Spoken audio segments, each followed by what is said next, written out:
So welcome, it's lovely to be with you all on this beautiful sunny afternoon to this conversation looking at issues around gender identity, sexual orientation and faith. We're going to have a wonderful discussion this afternoon, but let's first of all just begin by introducing ourselves. My name is Christopher Hancock. I'm a Catholic priest currently working in Merthyr Tydfil. I'm originally from Cardiff, but before being assigned to Merthyr, I was the past 13, 14 years in Cameroon in West Africa. So that's me. Farina, would you like to say something about yourself? I will, thank you. My name is Farina. My pronouns are she and her. I'm here to represent Hidayah today, who are an LGBT plus Muslim charity in the UK. I'm residing in Cardiff, and in terms of my other part of my identity is I identify as a queer Muslim. Okay, thank you, Farina. Anjum, please, you're very welcome. Thank you. Hi, thanks so much. My name is Anjum. I am also, my pronouns are she and her, and I am a trustee of a charity called IMMAN Muslim LGBTQI group. And we are a charity that supports LGBTQI Muslims. We were founded in 1999 in London, and we're also a campaigning group to make sure that no Muslim person in Britain feels excluded from their family, their faith, or their communities. And we are a small volunteer-led charity, and we aim to represent the breadth of the Islamic faith and the range of identities and narratives of the LGBTQI community and our allies. And thank you so much for having us here today. Thank you, Anjum. And Delith, welcome. Hi, I'm Delith Liddell. I am here representing The Gathering, which is a small church charity that is based in Cardiff.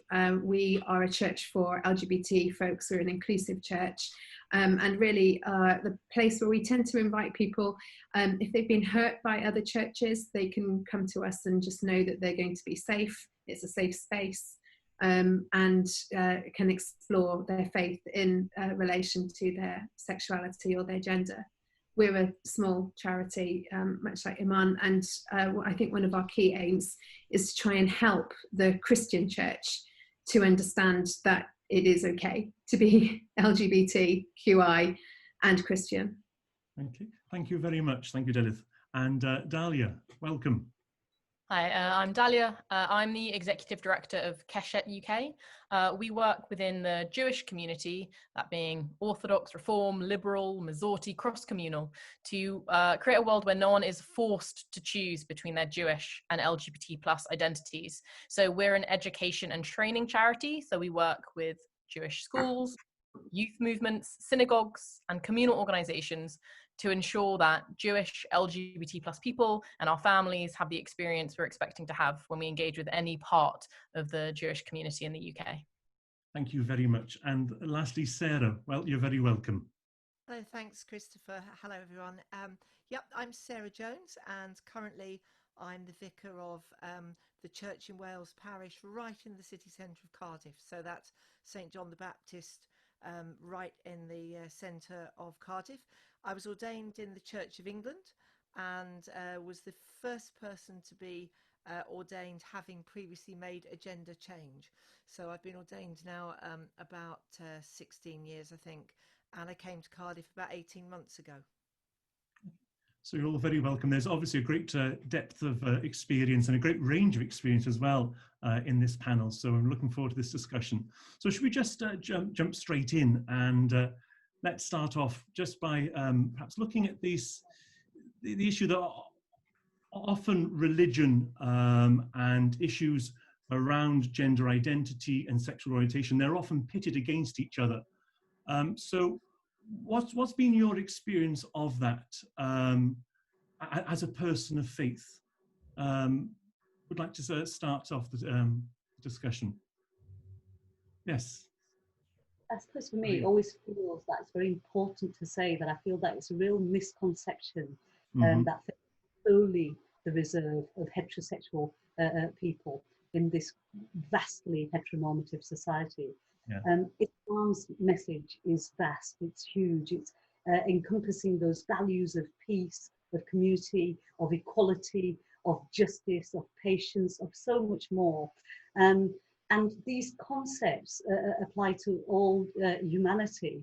But, you know, sadly, the media portrayals, prejudice, narrow-mindedness create suspicion and negativity about our faith and also sexual orientation. On a personal level, I find no conflict, and nor do so many of us who identify as LGBTQI and Muslim.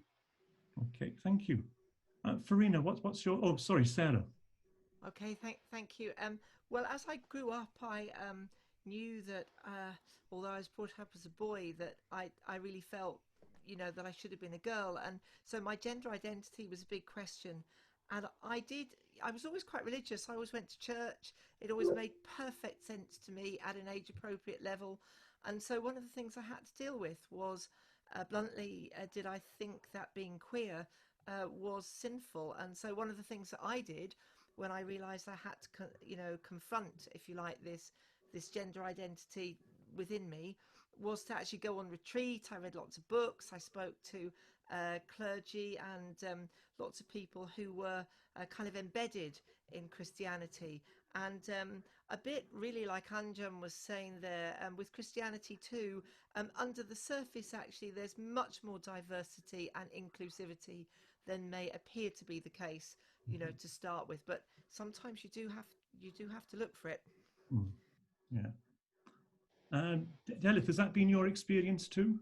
Yeah, it has. I mean, I've been a Christian for most of my life, and my sense of God has always been that God is a God of love and a God who loves me for who I am as a child of God. And so when I came out, which is relatively recently, it's only 12 years ago in my 46 years, and I came out after my marriage to a man ended, and I was already a Methodist minister by then, having been ordained some 15 years ago. And so because I'd already done the theology, actually, I'd already worked out that it was okay to be gay and a Christian. And I'd supported others who'd come out as gay. And so I was already there with my theological understanding that being part of the LGBTQI community was all part of the rich rainbow of God's wonderful people. Although at that point, obviously, I wasn't the campaigner that I am now. And of course, the problem is you come out and you're bound to lose some Christian friends who just don't understand it. And of course, that's what happened to me. And my parents really struggled with it. They're both Christians, and it took them a long while to come around and accept my partner as part of the family. In fact, having a child together helped that, because they were grandparents and had to get on with it. And they're very, very supportive of my work now. And since then, I've been campaigning in the Methodist Church for equality and diversity in churches. I was very, very much supported by the Methodist Church when I came out, and the Methodist Church allows LGBT people at all levels of the church in theory, but in practice, that's a little bit more hard to see. But yeah, so since coming out, I've been just passionate about ensuring that LGBTQI people know that God is for us, and even when the wider church can sometimes be against us. Okay, thank you very much. And Farina, what's been your experience? So for me, Chris, I would probably say it's definitely been a journey. Growing up in a conservative Muslim household, the heteronormative way of life was very much something which was, you know, that is all there was. You know, you grow up, you get married, you have children. That's the narrative. I knew from a very early age that I felt different, but I also knew that I couldn't explore that because of the family dynamics and because of, you know, the community and the religion I was in and my family as well. So for a long while, I really battled with, you know, how can I call myself a Muslim and then also explore my sexuality when the two things in my mind as I was growing up are completely separate. I can't be Muslim and I can't be gay. So what do I have to, what do I do? And so in the earlier part of my life, I very much, you know, I wouldn't say I led a straight life because I have no idea what leading a straight life means. But what I meant by that is I didn't explore my sexuality. And so I'd always assumed that I would also get married to a man, have children, and very much live that heterosexual life. And then later on, when I went to university, as for a lot of people, I think it gave me that freedom away from the family and allowed me to explore my sexuality. But by that point, I had very much, stopped believing and associating myself with the religion side of things. Mm-hmm. And it was almost like, I can't hold both of these identities together. Therefore, if I'm picking up that sexuality identity, then I'm going to have to drop that religious identity. And that's what I did. And actually, it wasn't until really, really later on, I would probably even say my strongest time of when both of my sexual identity and my religious identity have been, held in one kind of like hand, has been more or less in the last 2 years, year and a half. And that's because of joining Hidayah.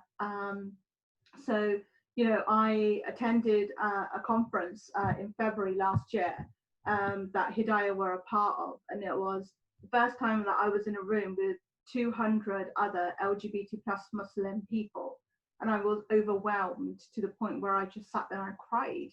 I said, oh my God, there are people out there that can absolutely feel that and be that. So why can't I too?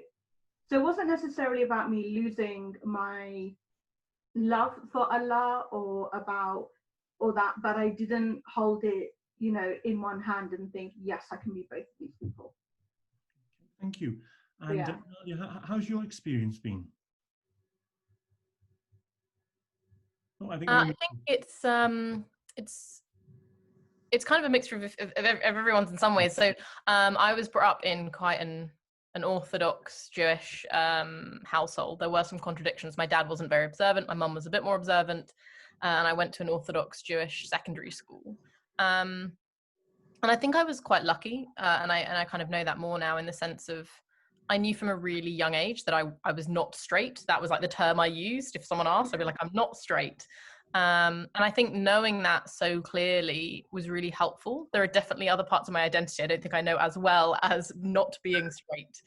And so I think at that point, it definitely made conversations I was having with rabbis and teachers a bit more interesting because I was out at school from about the age of 15. But I never really felt like I needed to reject my Judaism. I just at that time didn't feel very safe in that space. Right. And I didn't know what other spaces there would be. And it was actually through finding other youth movements of different denominations of Judaism where I was able to kind of see like a potential future, where I kind of met, when I was 18, I met my first LGBT plus Jewish rabbi. And seeing people kind of existing within Jewish spaces, which I hadn't really seen before. And I think there's been a lot of work now, and I think there are lots of actually Jewish LGBT plus people who want to find a more orthodox space for them to exist and pray. And I think they're creating them as well as being created within existing structures. But within Judaism, there are so many different understandings of what it means to practice and how to understand the text and how to observe it. And there's like a lot of culture to it as well. So there's lots of Jewish people who are very culturally Jewish and not observant. Mm-hmm. So I think it was easier for me to see a space where I could hold them. I think it's taken a long time and I'm still kind of searching for a space where I feel really healthy in it. And that doesn't mean it doesn't exist in London. I just haven't settled because I'm London based. Okay. So, I mean, I suppose the question is saying, that religion, however you define that, I suppose, I mean, there's a topic for a whole nother discussion, but religion and gender identity and sexual orientation, they often seem to be pitted against each other. Is that necessary? Do they have to be? I'm sort of getting the impression from you that that's not necessarily the case. Sarah? Yeah, absolutely. And in fact, I think from a Christian perspective, there's lots of things in our Holy Scripture, in the Bible, which actually we miss, but are quite countercultural.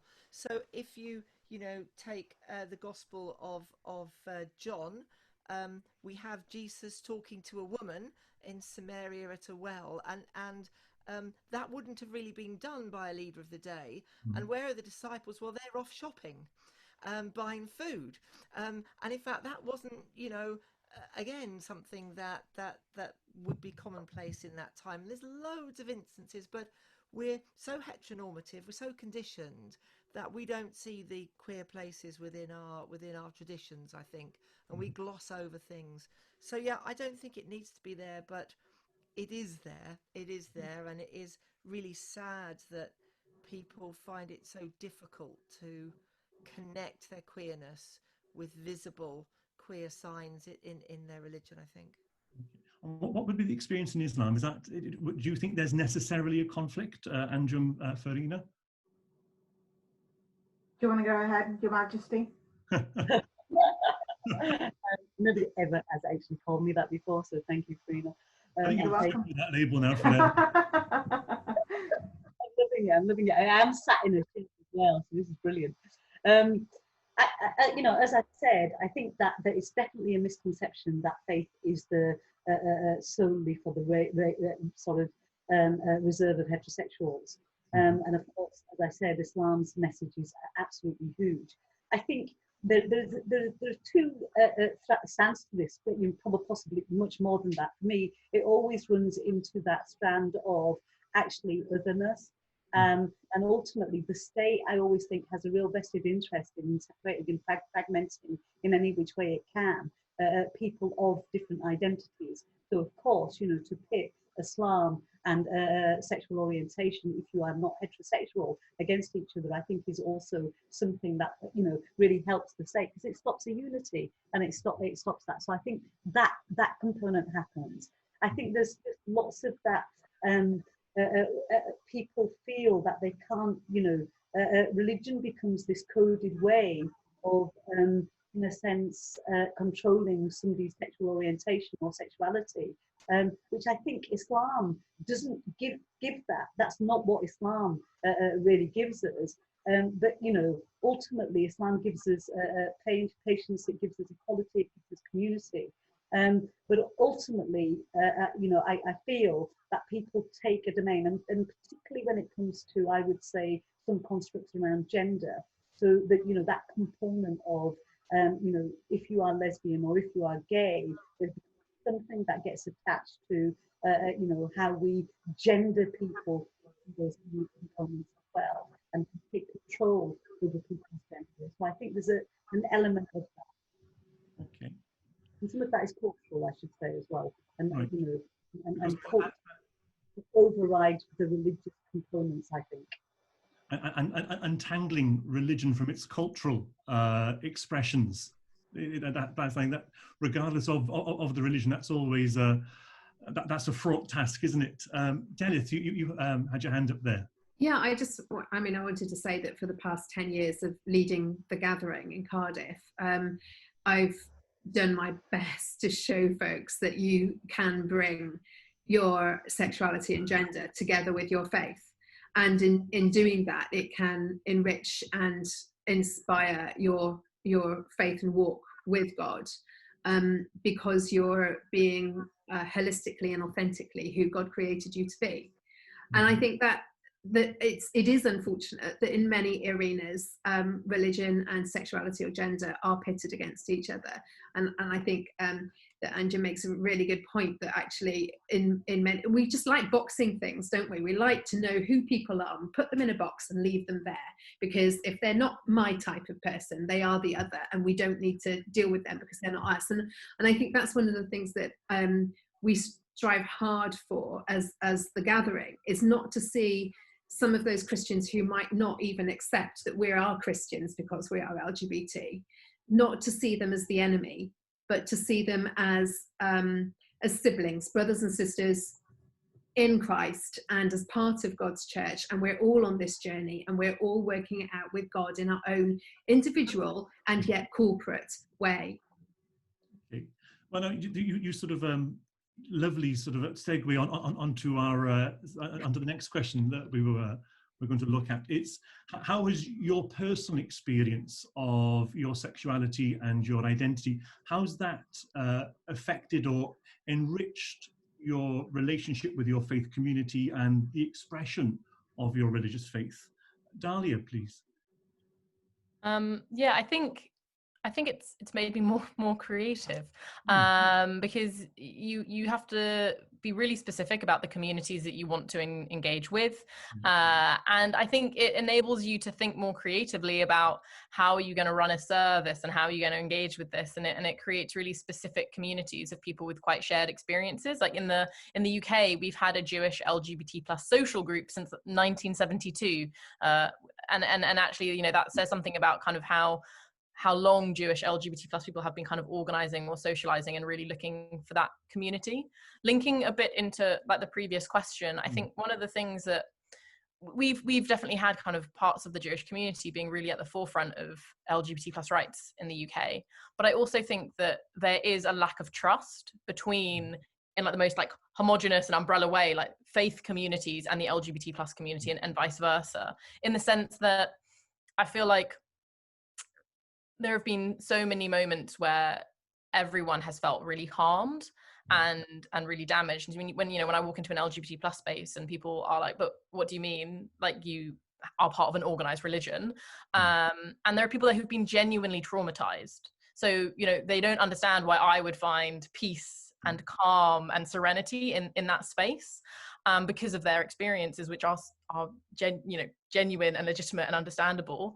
But I think part of the work that we do is really try to like rebuild that trust and understand that like having a conversation isn't like Twitter, that we're not going to hold it against you, that we're not going to hold this grudge, that we genuinely, you know, as an LGBT plus Jewish person, I want to walk into a space and feel safe and welcomed and able to participate, and I'm not there to cause issues or make headlines or do anything like that. And I think there's been so much damage in that sense of understanding that we really do exist and that we're not on the fringes, that we are inside the communities. But I think that has also then made me have much more proactive decisions and choices about where I want to be and how I feel safe. And really, I feel like I'm not a complacent Jewish person, right? Like it's an active decision, and I think a lot of people of faith sometimes feel a bit complacent with it, and I definitely don't. It's something, sounds like something your faith is something you've chosen, and it's obviously clearly a very, very important part of your life. Maybe that sounds a little bit trite to call faith a part of your life. It's, you know, I think for people of faith, it's more than just a part, isn't it? Farina, how was your experience of, has your experience, you spoke about your history, how has that affected your relationship with God and your experience of God? So for me, I would definitely say that my upbringing has been a mixture of saying things can't happen because of religion, but actually now having the age and the knowledge, I've very much realized I've dissected it and it's more of a cultural thing. So it's unfortunate that religion and culture are often so kind of intertwined that, you know, people use culture and then brand it as a religion and say, you can't do this because God says, or, you know, because the Quran says you can't do this.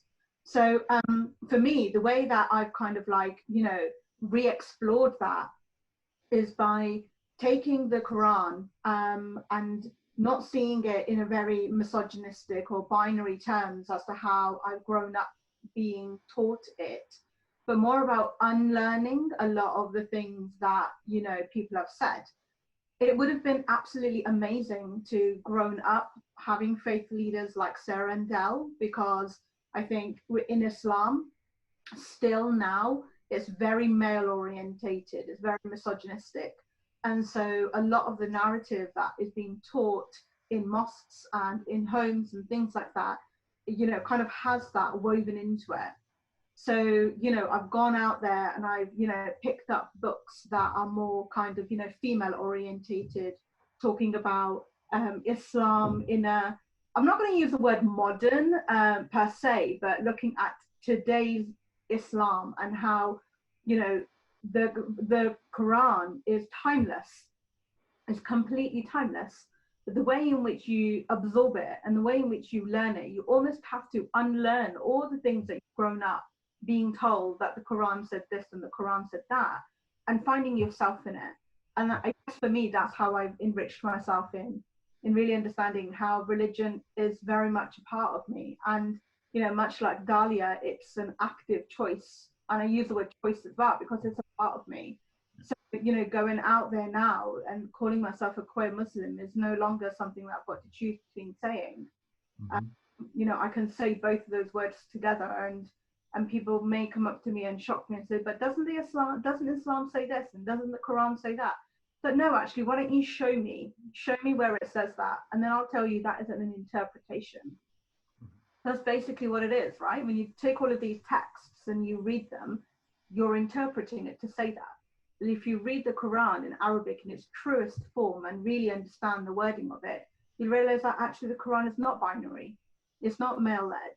And it's not saying that Islam doesn't say, for example, that, you know, being homosexual is a sin. So yeah, it's very much about unlearning and interpreting it in a way that kind of like sits right with you in your heart. So I'm seeing Anjum nodding in agreement there. I was going to say, it's absolutely, you know, our God-given right to be who we were created to be. And, you know, for me, it's really held so much resolve. And, you know, there's so much power. You know, I was brought up to be who I am and to be in my faith and be free to be who I am. And I get it. The situation, you know, no doubt is very, very complex. You know, on the one hand, Muslims in the United Kingdom are under threat by an increasingly hostile environment.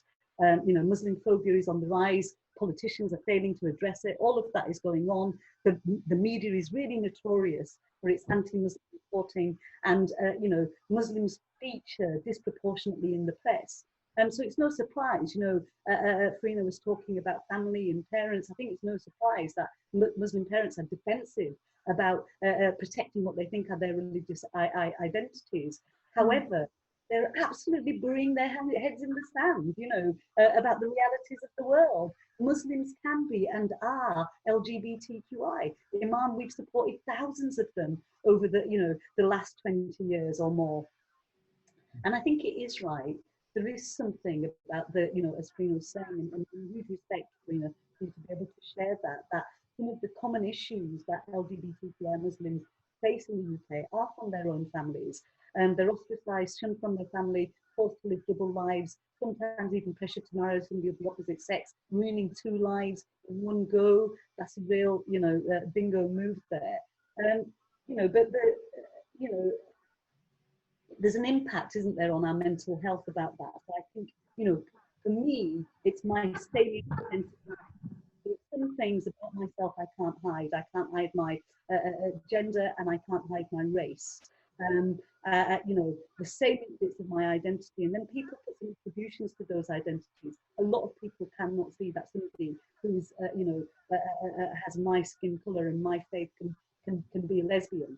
You know, and that, you know, in itself is tricky. That you know, it's like that sort of lesbian phobia that I get from the LGBTQI community also exists. Muslim phobia also exists for me. When I'm in my Muslim, you know, Muslim sisterhood, when we are talking about creating inclusive mosques, there's a lot of hostility about that and about our identity. You know, so I think for me, you know, there is something about that, you know, courage, strength, unity. I really get that resolve from my faith, and I get it from my sexual orientation. I get it from my LGBTQI brothers and sisters and queer and non-binary friends and supporters. It's absolutely important and critical for me to get that. I also think in terms of, you know, the enrichment of my faith, you know, being queer or being lesbian forces us to question our faith. Of course it does. We're hearing that from everybody on this panel, you know, no doubt. And questioning, learning, reading, discussing faith is a part of Islamic tradition. So in that respect, yes, you know, I think there's a, you know, I've become very knowledgeable, and I certainly know for me, my defense is that I do have the Kalma written in my heart. Allah wrote that Kalma in my heart. So nobody, you know, no imam, no Muslim person can take my Islam away from me. And also, I was made by God, and I'm a lesbian, and I've been a lesbian all my life, and it's my God-given right who I am. It's my God-given right to get married. It's my God, I'm a mother. I became a mother later on in my life, in my same-sex marriage. So all of these things have been really significant journeys for me, an important journey for me, and not without my faith. Okay. And Sarah, how's your experience of God changed, perhaps, through the course of your journey? Yeah, well, I was sort of considering my gender identity and wondering whether I needed to make a gender change in the mid-1980s. And so there wasn't really a lot of that about, in a sense. So it felt like quite a lonely journey. And I'd been brought up as a Christian. My mum took me to church, and I was kind of rooted in the culture. So what I did was I kind of went as deep as I could into my religion, and into my relationship with God, because that was where I felt I had my fundamental worth. I really did think that maybe if I made a change of gender, I would never work again. Mm-hmm. And that I might be sort of totally kind of ostracized by society. And so what I did was I prayed more. I prayed harder. And when I was really frightened, the first couple of times had literally, stepped out and went into town and just sort of tested out how it was like to be me. I was really scared, and I just kept in my mind something that Dell has sort of raised already, which is that my fundamental identity is as a child of God. And I really thought if the world hated me, or if I was ridiculed, or lost all worldly value, I I worked hard to hold to the notion that God still loved me, that I was a child of God, and whatever society thought of me, actually ultimately God gave me my worth. So I prayed, I went to the Psalms, and there were a lot of sleepless nights, 2, 3, 4 in the morning, and I'd just sit there, and I didn't know any particular Psalms. I just started at Psalm 1, and I kept flicking through until I found the passages where people were crying out to God out of their pain, okay, fine. And so I read that and added my prayer to it. So my faith deepened simply actually as a way of kind of being connected to what I thought was the essential nature of my humanity. Now, obviously, since then, and that was a long time ago, it's pretty much almost half my life now.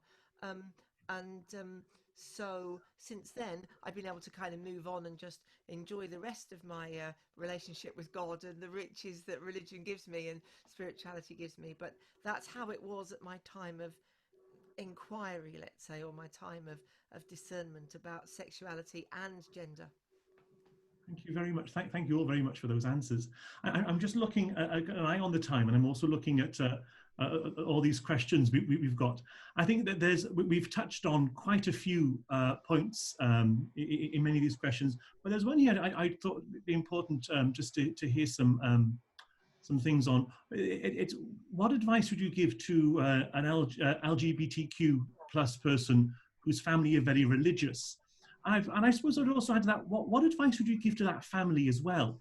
Now, of course, I suppose how you hear that question might maybe coloured by your own experience in family, whether it was a supportive family or not.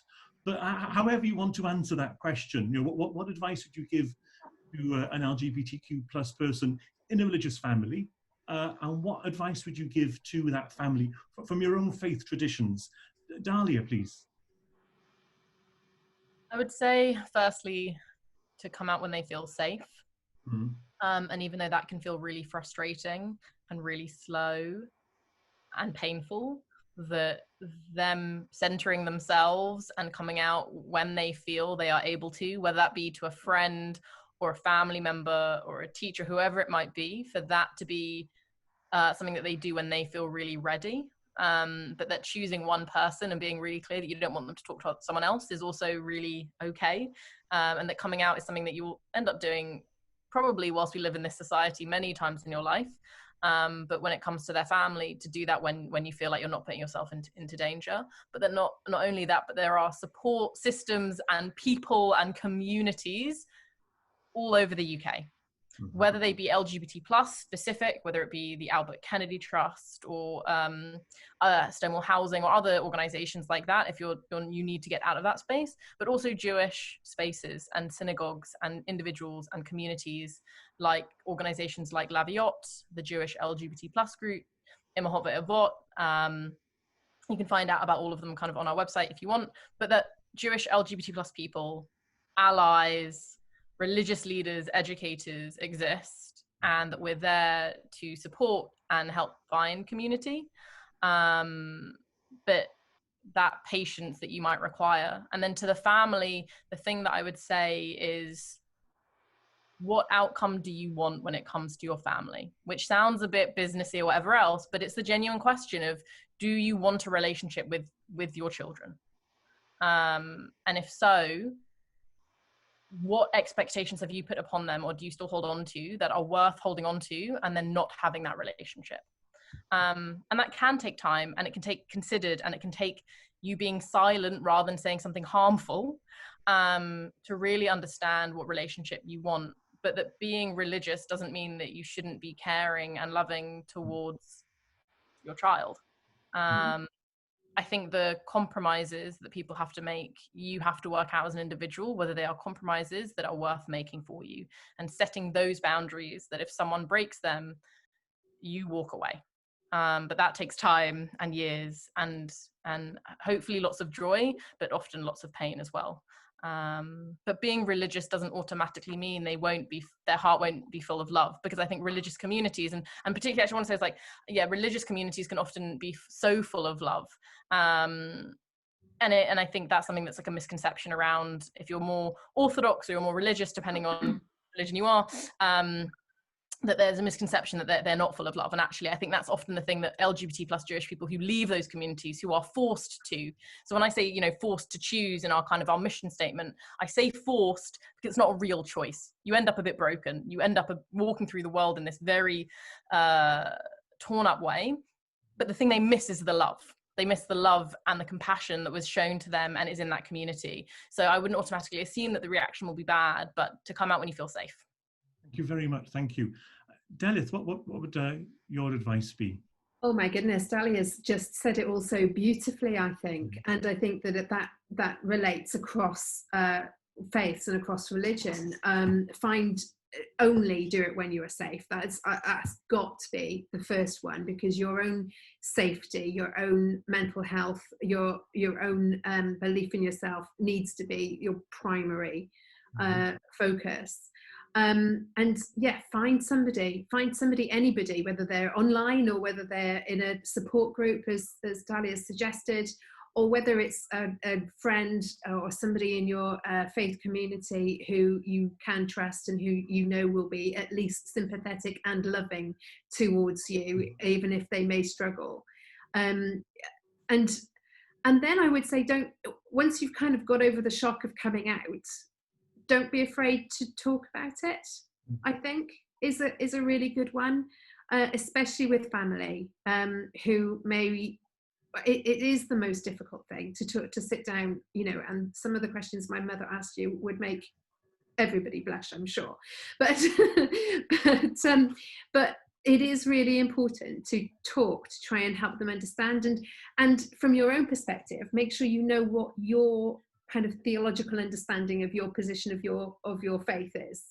And how to, because all I really needed to do with my folks, and certainly, was just to show them how some of the passages in the Bible can be interpreted, as I think Farina was saying earlier, in terms of the Quran, can be interpreted in many different ways, and the Bible does not necessarily say what everybody thinks the Bible says about homosexuality, and just enabling people to have those eyes opened to how it can be different. In the Methodist Church, of which I'm a minister, We have the Wesleyan quadrilateral, which is about tradition, experience, reason, and scripture. And we use all of them to interpret what is going on around us.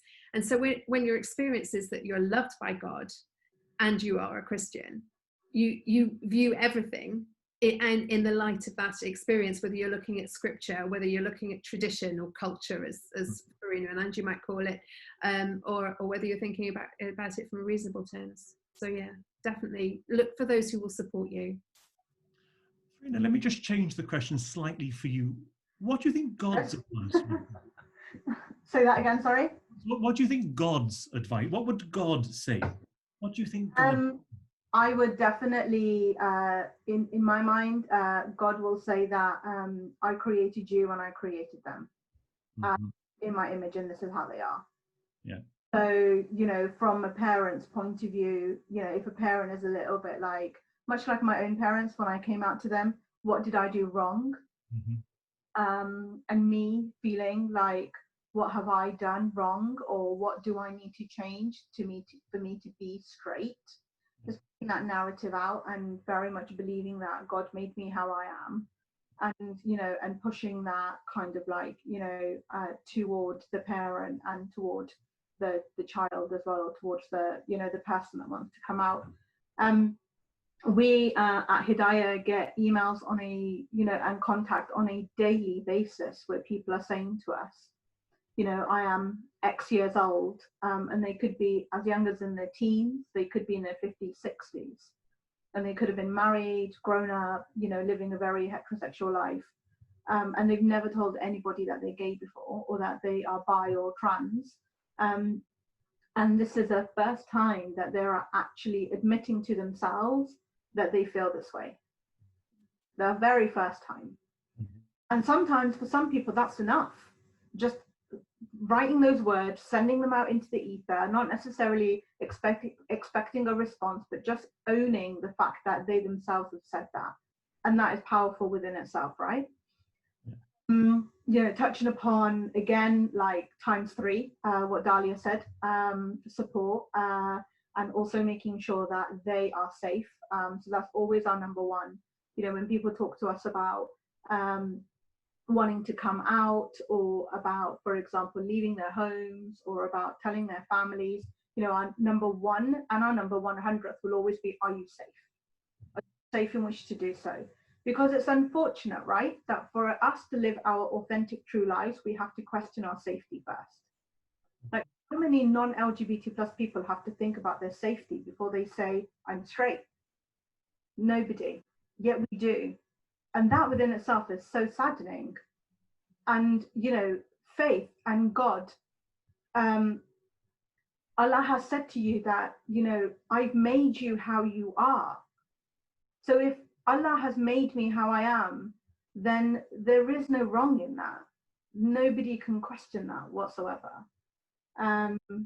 So yeah, it's safety definitely is a big thing, and support, you know, and also there are really great 2 organizations, not so much to plug, but Flag are a really good organization in the UK that helps support parents, and also Naz and Matt Foundation as well help support parents of people who have come out. So from a parental perspective, if they feel as though they have questions and they want to ask other people, you know, I would really recommend those 2 organizations specifically for, you know, parental kind of like support. But yeah, I mean, contact us too. We funnily enough had a parent the other day who contacted us. Sorry to go on a little bit of a tangent, but it actually made me cry. I had a mother email us and said, I am Muslim, my son is struggling with his sexuality. I can't help him, and I know that he really needs that help and support. Can you please help him? I never in a million years would have ever have thought a parent coming to Hidayah and saying, not the fact that, you know, you are a sin or you're an abomination and you know, you should not exist, but more the other way, a parent saying to us, please help my son, because I as a person can't. You know, it was amazing.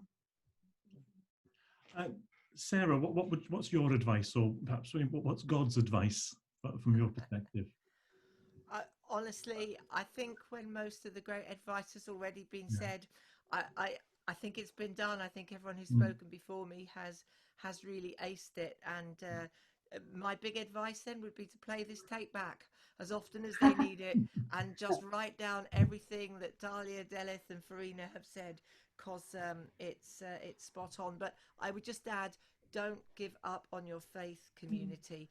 You may have to search for it. The first people you reach out to may not be helpful, and they may be anti. Get away from there. Find places that you can go to, because you can be helped in your journey. Yeah. May I just come in there and say, don't give up on God, because it's people who sometimes get it very, very wrong when they're talking to you, but that's not God. Yeah. And Jim, looks like you got the last word in I think, it's gold. What's been said is absolute gold. And, just to let you know, the flag, I was absolutely going to say that they sent my mum way back, we're talking sort of maybe, sort of mid-90s, early 90s. They sent my mum some information. And it was just a remarkable shift and a change in her. And I, so those things, just really important. Community groups, certainly from Imam, we also do speak, get lots of emails from parents wanting to support their children and wanting to actually be able to offer that support from